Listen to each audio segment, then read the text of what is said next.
Good evening, 3B. It's time for tonight's reading of Saving Winslow. I'm a little bit late. I apologize. I've been working hard today and just looked up and saw the clock and thought I'd better hurry up and come and read. So we are on chapter 16 of Saving Winslow. Are all donkeys sad? Louis did not like to leave Winslow when school resumed after the winter break. He fed Winslow before he left the first day and tucked 2 stuffed animals in the pen with him, along with one of his own shirts that had his smell on it. His father and mother would take turns coming home from work for the noon feeding, and then Louis would be home after school for the next ones. All day long, Louis thought about the donkey. Was he okay? Was he warm enough? Was he lonely? Louis could hardly concentrate on anything else. He doodled donkeys in the margins of his paper. In the school library, he searched for books about donkeys, but found none. There were books about dogs and horses and sheep and cows, but no donkeys. The librarian handed him Winnie the Pooh, opening it to a drawing of a donkey. "There you go," she said brightly. "Eeyore, a very famous donkey." Louis was embarrassed. He was way too old for this book, he thought, and he already knew about Eeyore, the sad friend of Winnie the Pooh. Are all donkeys sad? Louis wondered. Louis was relieved after that first day back at school when he returned home and found Winslow standing in his pen, nose pressed against the wire, wagging his fluffy tail like a dog. "Winslow, you're happy to see me, aren't you?" Winslow wiggled and nudged Louis's face and neck. "You're not sad, are you?" Winslow burst out of the pen and flopped into Louis's lap, his legs collapsing in a tangled heap, his big, sticking-up ears tickling Louis's face. Chapter 17. You don't have to do that. Louis rarely saw Nora at school, but when he did, she was often alone, either trailing down the hallway after her classmates or seated by herself at lunch. He hadn't recognized her at first, without her big coat and hat and boots. One day at lunch, he sat down across from her with his tray. "You don't have to do that," she said, studying her sandwich. "Do what?" "Sit there." "I know that. I know I don't have to.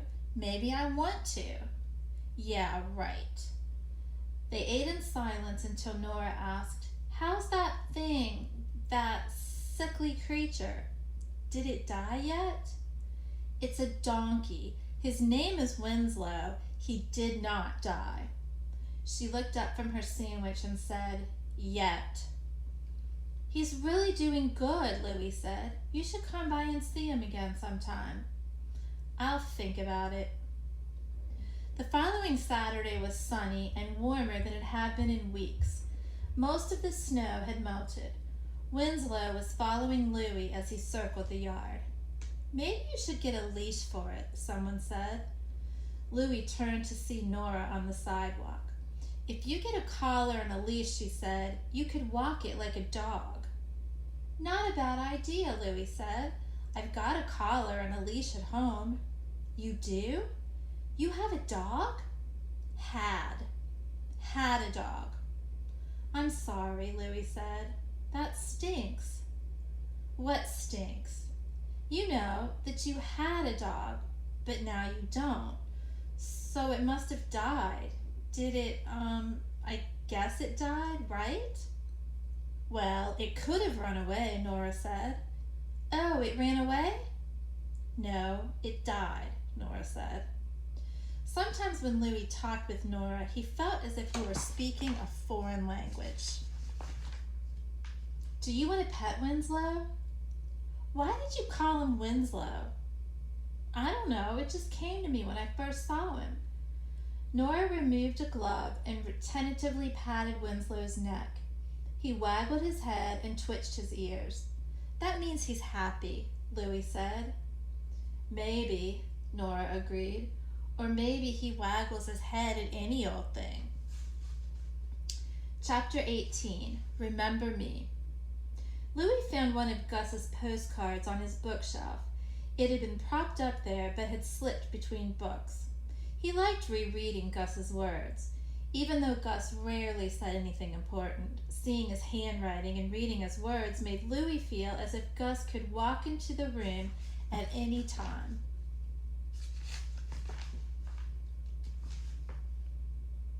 Hi everybody. Sorry, I think I skipped a page. Nope, I didn't. Hi everybody. I'm sorry I haven't written for the last couple weeks. We have been in some hard training and I fell into my bunk bed every night, too tired to read or write or even think. I don't have any news, so I'll sign off for now. Remember me. Signed, Gus. Chapter 19, The Girl with the Yellow Hat. One Saturday morning, after a fresh snowfall the night before, Louis's mother said, "Nora is out there again. Why doesn't she come to the door? Are you supposed to sense that she's outside?" Nora was walking back and forth in front of the house, swinging something, a rope, in her hand. "Nora, you want to come in?" "I was just walking by. I brought the leash." "The leash?" "For the donkey, if you want to walk it, or not. I have a collar thing too. You know what else?" "What?" "You could take the donkey over to the sledding hill." That is how Louis and Nora ended up taking Winslow for a walk down the street, in a dog collar and leash, and towing a sled to the sledding hill. "Try it with Winslow," Nora said. "Go on, he might like it." Louis bundled Winslow in his arms, climbed on the sled, and with a push from Nora, off they went, careening down the hill. Winslow's ears flapped crazily in the wind, slapping against Louis's face. The sled swerved left and then right and then straight down the last fast slope. "Wow!" Louis shouted. Nora was standing at the top of the hill, clapping her gloved hands together, a bumblebee beacon in her yellow hat and black puffy coat and black boots. "Your turn," Louis urged. Nah. You have to. And Winslow wants another turn, so here." Louis shoved Winslow into Nora's arms and held the sled steady. "Well, if I have to." And all the way down the hill came the strangest sounds. And only half of those were coming from Winslow. The rest were from Nora. Chapter 20, Lovesick. Louis ran into Mac on his way home from school one day. Mac was not his usual peppy self. His head hung low, his arms limp at his sides. "Hey, Mac, what's the matter? You look terrible." "Thanks for the compliment." "Are you sick?" "Yeah, I'm sick." Mac placed both hands on his chest. "Lovesick? I'm a goner." "Claudine?" "Yes, Claudine." "Claudine? Who else but Claudine? She hasn't spoken to me in 2 days. 2 days, Louis. That's an eternity." "Did you make her mad?" "She said I was starting to suffocate her. Too much attention. Can you imagine that? How can you give a person too much attention? I thought that's what girls wanted. Attention." Louis had never thought about what girls wanted, or even what boys wanted, or if there was a difference, or if it depended on each person.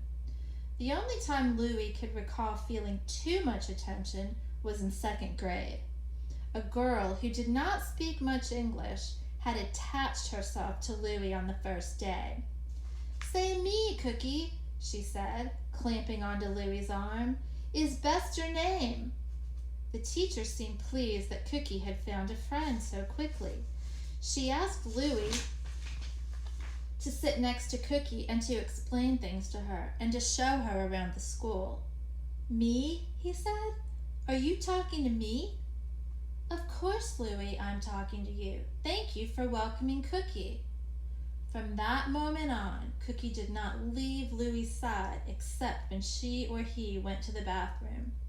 She followed him from the moment she saw him in the school courtyard in the morning until the bell rang in the afternoon. She probably would have followed him home, except that she rode a bus to the other side of town and Louie walked home. After 3 weeks of Cookie's attention, Louie had confessed to his mother. "I can't stand it. Cookie is always breathing in my face, or asking me questions, or following me around, or hanging on my arm. I can't go back there." "Maybe you should mention to your teacher that you need a little break from Cookie." "How can I do that when Cookie is always there, latched on to me?" "You'll find a moment, I'm sure."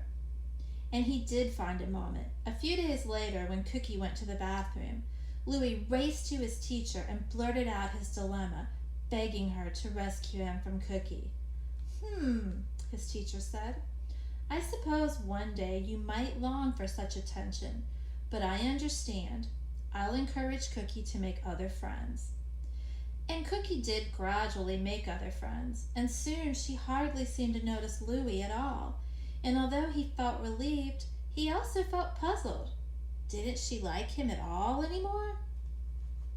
Now, walking home with Mac, who was lovesick for Claudine, Louie said, "Leave her alone for a few days. See what happens. Maybe she'll miss you." "When did you ever get so wise?" Mac asked, giving Louie a shove. "Maybe it's from hanging around Winslow." "Come on, come see him. He'll make you laugh." Winslow stumbled into their arms and flapped his floppy lips, and when Mac left, he was laughing. "That donkey," Mac said. "That donkey cracks me up." Chapter 21. A Painting. Above Louie's bed hung a painting, or rather a copy of a painting, of a boy tugging on a rope tied to a calf who was resisting being led. It looked like a gentle tug of war between the boy and the calf, each equally determined.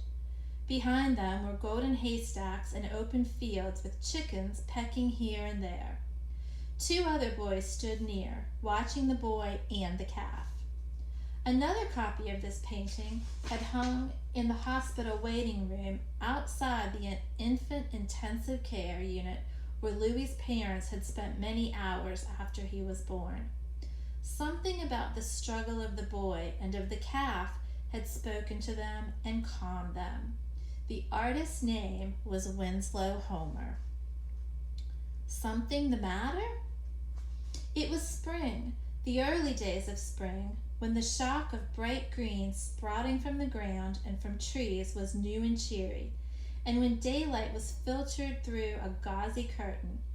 Louie was out in the yard with Winslow, who was galloping about clumsily, and it was one of those good days when everything seemed right with the world. Nora came by. She said she was just out walking, which is what she always said. She appeared smaller and more vulnerable without her heavy black coat and yellow hat and boots, and as she came through the gate, she seemed worried. "Something the matter?" Louie asked. "Nah, not really." Winslow eagerly bumped his head against her arm until Nora petted him. She smiled in spite of herself. "He's so used to you now," Louie said. "I think he was expecting you. He kept looking up and down the street." "Aw, makes me sad." "Sad? Why sad? I thought you'd be happy about that." "Well, what's going to happen to him? Mac said you can't keep him here much longer. He's getting too big and too loud." This wasn't a surprise to Louie. His parents had brought it up earlier in the week. Winslow was getting big, and even the makeshift pen they'd added to the back of the garage did not have enough room for him. and his new loud braying was becoming annoying, not only to the neighbors, but also to Louie's parents. Nora leaned her head against Winslow's neck, her own black curls mixing in with Winslow's gray and black tufts. I bet you have to get rid of him. He'll never be this free and happy again. He'll probably get sick and die of sadness. Louie tugged at Winslow's head, pulling it away from Nora. Why do you always expect the worst? He said. Nora pulled Winslow's head back toward her. To be prepared. Why do you always stupidly expect the best? Stupidly? Louie yanked Winslow's head back again, wrapping his arms around Winslow's neck. I don't always stupidly expect the best. I worry about the worst, but I hope for the best. Nora stood very still, her arms stiff at her sides. Well, you must be disappointed a lot then. Well, you must be sad a lot, Louie answered. Am not. I'm realistic, she said, and you're being mean. I am not, Louie said as he leaned in close to Winslow's face. Am I, Winslow? Am I being mean? Winslow's lips flapped and he sucked his teeth. See, Nora says, he thinks you are being mean. He agrees with me. No, he doesn't. He agrees with me. Winslow butted each of them with his head and kicked his hind legs in the air. Chapter 23. A Letter from Gus. A collection of Gus's postcards and letters was kept in a blue bowl in the living room. Every now and then, when Louie or his parents were especially missing Gus, they would select one to reread. Louie chose one addressed to him to take up to his room. Hey, Louie. I miss you, Louie. Are you getting older? Don't get too old before I come home, okay? I wish I could be there to see you and Mom and Dad. I miss home. What's this I hear about a donkey? Really? A donkey? Today I ate a snake. Really? I had to kill it and cook it and eat it. Don't tell Mom. Remember me. Signed, Gus. Louie read the letter while lying on Gus's bed. When he finished it, he pretended he was Gus lying there. He kicked off his shoes, like Gus did, and tossed a pillow over at his own bed, like Gus used to do. He regarded Gus's trophies lined up on the bookshelf and Gus's baseball hats, stained with sweat. Louie opened the closet and smelled the smell of Gus on his clothes. He chose Gus's favorite football jersey, the black and red one with number 21 on it, and put it on. He stood in front of the mirror and said, I am Gus. And then he lay down again on Gus's bed and felt the enormous absence of his brother. Chapter 24. Don't Go. Hey, Baba. With the arrival of warmer days and nights, Winslow was now kept in a pen attached to the garage. Louie's father had fashioned an overhang that extended from the garage roof, and he had enclosed part of the pen to give Winslow shelter from wind and rain and sun. Another solution would have to be found soon, because theirs was not a yard in which you could easily keep a donkey. Not only was the yard too small, but it was also too close to the neighbors. Winslow was now practicing his braying, emitting croaky, loud honks and ee-aws throughout the day. Neighbors begged for mercy. The donkey is a cute fella, I'll give you that, but the noise he makes gives me a migraine, right here, behind my eyes. I think he's practicing a warning, Louie said, when a stranger is around. You mean a stranger like the mailman, a delivery man, a cat, a squirrel? Sometimes he seems to be, singing, one neighbor said. I've noticed that, Louie agreed. But it's awful singing. It's that singing. If that's singing, then he needs a lesson. Most annoyed was Mrs. Tooley, who lived next door on the opposite side of Mac and his family. Mrs. Tooley had never been friendly, so it was not a surprise that she would complain. When Louie's mother had taken a pot of soup to her one day, Mrs. Tooley said, "No, thank you. I don't like neighbor stuff." There was never a sign of Mr. Tooley, and only rarely were there other visitors. In the fall, when Louie had offered to rake the leaves from her yard, she said, "Leaves, schmeaves, let them be." In the winter, when Louie had finished shoveling their own sidewalk, he carried on shoveling Mrs. Tooley's. She opened the door and said, "I'm not paying you." "That's okay," Louie answered, "so stop it." Now, Mrs. Tooley complained about Winslow. She would fling open the kitchen window and shout, "That donkey wakes up the baby! Make it stop that noise!"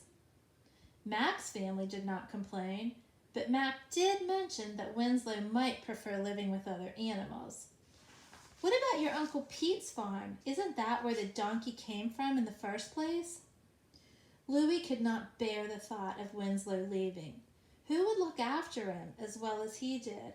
What if Winslow got sick again? What if Winslow thought Louie was abandoning him? At night, Louie looked over at Gus's empty bed and thought, "First Gus goes. Now Winslow?" "Don't go, don't go, don't go," Louie whispered into his pillow. Chapter 25. Winslow was curious. Winslow was increasingly curious, testing his curiosity most often with his mouth. He ate through 2 power cords, fortunately they were unplugged, and nibbled plastic buckets, newspapers, and jackets. He licked an oil spill on the garage floor, munched on the door frame, and chomped on an old tarp. Winslow trotted from one thing to another, smelling and tasting. Every few minutes he returned to Louie and bumped him with his head, as if to say, "I'm still here. Are you?" "He's like a little lamb," Mac said. "He follows you everywhere. He probably thinks you're his mother." "What?" "Well, think about it. You're the only parent he has known. He doesn't even know what another donkey is. He doesn't even know that he is a donkey. He probably thinks he's a human like you." That night, Louie dreamed that his own parents were donkeys. In his dream, he thought, "Then I must be a donkey too." Winslow brayed, as if in response. That sound, maybe it came from outside, and maybe it was in his dream. Louie could not be sure, for he was still in his dream.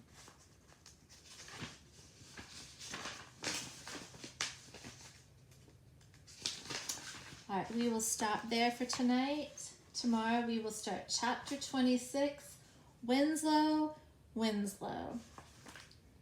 I'm going to go upload this and hope you listen to it before having a great night's sleep. I will hopefully see you tomorrow during our Zoom meeting, and sleep tight. Sweet dreams.